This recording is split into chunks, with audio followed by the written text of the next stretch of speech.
+2 மாணவர்களுக்கு சாணக்கியா வழங்கும் என்ன படிக்கலாம் எங்கு படிக்கலாம் வழிகாட்டி நிகழ்ச்சி கலங்கரை விளக்கம் ஜனவரி 23ஆம் தேதி வெள்ளிக்கிழமை காலை 9:30 மணி முதல் 1:30 மணி வரை வேலுடையார் பள்ளி வளாகம், திருவாரூர். அனுமதி இலவசம்.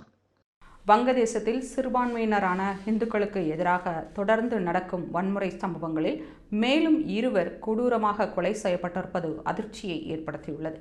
வங்கதேசத்தில் முகமது யூனுஸ் தலைமையிலான இடைக்கால ஆட்சி அமைந்த பிறகு இந்துக்களுக்கு எதிரான வன்முறை சம்பவங்கள் முன் எப்போதும் இல்லாத அளவுக்கு அதிகரித்து வருகின்றன. சென்ற ஆண்டு டிசம்பரில் மட்டும் இந்துக்களுக்கு எதிராக 51 வன்முறை சம்பவங்கள் அரங்கேறியுள்ளன. திபு சந்திர தாஸ் என்ற ஹிந்து இளைஞர் கொடூரமாக கொலை செய்யப்பட்ட நிலையில் மேலும் 2 இந்துக்கள் கொலை செய்யப்பட்டுள்ளனர். வங்கதேசத்தின் காளிகஞ்ச் பகுதியில் லிட்டன் சந்திரதாஸ் என்ற 60 வயது ஹிந்து வர்த்தகர் 3 பேர் கொண்ட கும்பலால் கொடூரமாக அடித்து கொல்லப்பட்டார். ஹோட்டல் மற்றும் இனிப்பு கடை உரிமையாளரான அவர் மண் வெட்டியால் தாக்கப்பட்டதில் சம்பவ இடத்திலேயே உயிரிழந்தார். அந்த வழக்கில் 3 பேரை போலீசார் கைது செய்துள்ளனர்.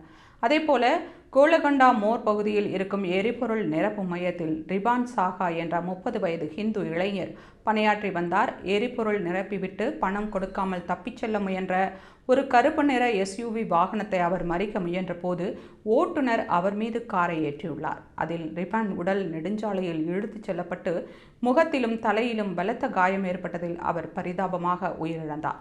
அந்த கொலை தொடர்பாக வங்கதேச தேசிய கட்சியின் முன்னாள் நிர்வாகியும் அவரது ஓட்டுநரும் கைது செய்யப்பட்டுள்ளனர்.